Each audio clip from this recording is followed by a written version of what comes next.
Back at the U.S. Open, and the trouble this time is for Jim Thorpe in third place, one of three men under par for the championship, but on the par 3 hole in deep trouble. John Schroeder, are you near that?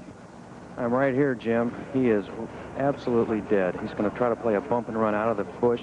Across the green. He had absolutely no play. He just tried to get lucky and run it through the rough and hope it would catch it, but it was way past the bunker, did it? Yeah, it looks like it ran way over the hill. Over near that tree, yeah. It's over near a tree. Okay, I'll go over there and look. Okay. Schroeder on the fairways, moving swiftly. Poor Jim, he's almost no better off down there pitching up over that hill than he was before. Well, we have a moment. We said earlier, we reported on the death of the great racehorse Swale suddenly this morning and somewhat mysteriously after what appeared to be an easy work out of Belmont Park. The autopsy has been conducted this afternoon by Dr. William Donawick of the University of Pennsylvania. Initial work on the preliminary findings shows no evidence of a heart attack. No evidence of a heart attack, which had been thought to be the reason. No obvious reasons for the death. They'll have to await the results of microscopic examination of tissues and the toxicology examination. That will take several days. A great tragedy to the sport of racing and to sport in general. Swale dead. 3-year-old. Now, on videotape, fourth shot.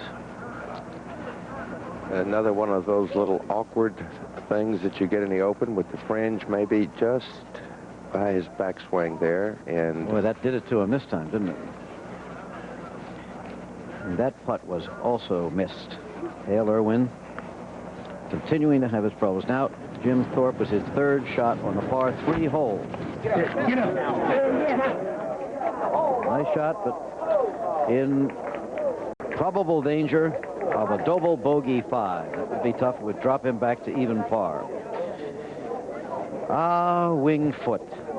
A.W. Tillinghast, back in the early 1920s, sat down and mapped it all out in his mind. How to make it look receptive to you, to look beautiful, and yet to have teeth sharper than those of the great white shark himself.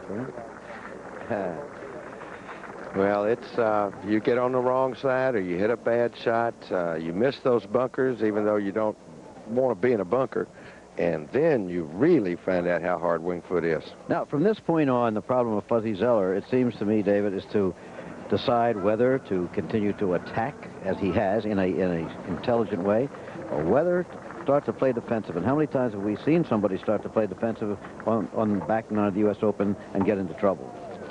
You can't worry about playing defensive because this man here, Greg Norman, is due to make some putts somewhere, and he's not about to start laying up.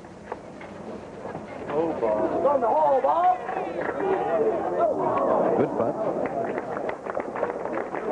How do you play these last 6 holes safe? I mean, you got it's tough par 3, then you got 14 and 15, which even though they're downwind, are not simple, and 16 and 17, where Hal Sutton made boxcars there today. Yes. With his 6-6. Yes. Tell me where I can play safe, and I'll go do it. Safe tends to be, it seems, less well than you can play. Oh, I know what you mean. I'm just saying it. Once you start making bogeys, look what's happened to Hale today. Yeah. Well, there's Norman at age 29.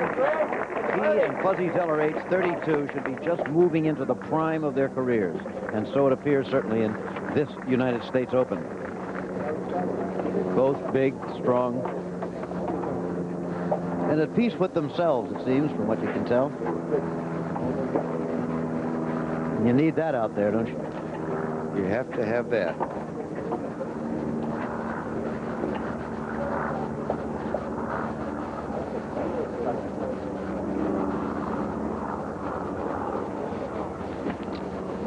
Well, Jim Thorpe, time and again, has shown toughness in this championship and on this day. And making this putt could be a very good example of it again. And a big putt for him now. He's played well. He just hasn't made anything. He's had a number of chances.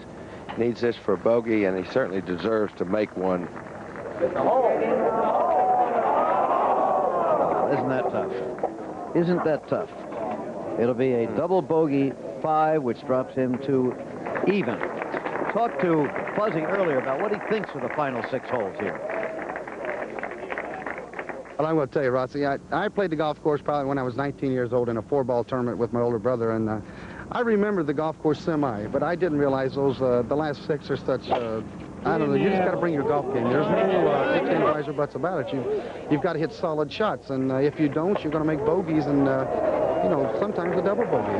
They're great golf holes, but there again, you know, your first 12 holes aren't too bad either. I mean, you've got the par 3s, I think, probably are the key to the golf course. If you can get by them in par and under par, which I've played them the last 2 rounds, you ought to shoot the course fairly well. Well, on this particular par 3, he's just put it in beautiful position, as you saw while you were listening to him.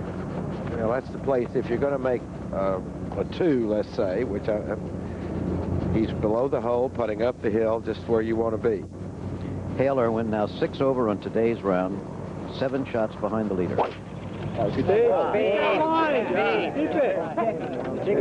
Beautiful looking shot here. It kicks off the left hill. Really a little unlucky that it didn't kick straight ahead. It's a good shot, though. So there they are, both safely on the green on the 13th hole. The U.S. Open nearing its conclusion.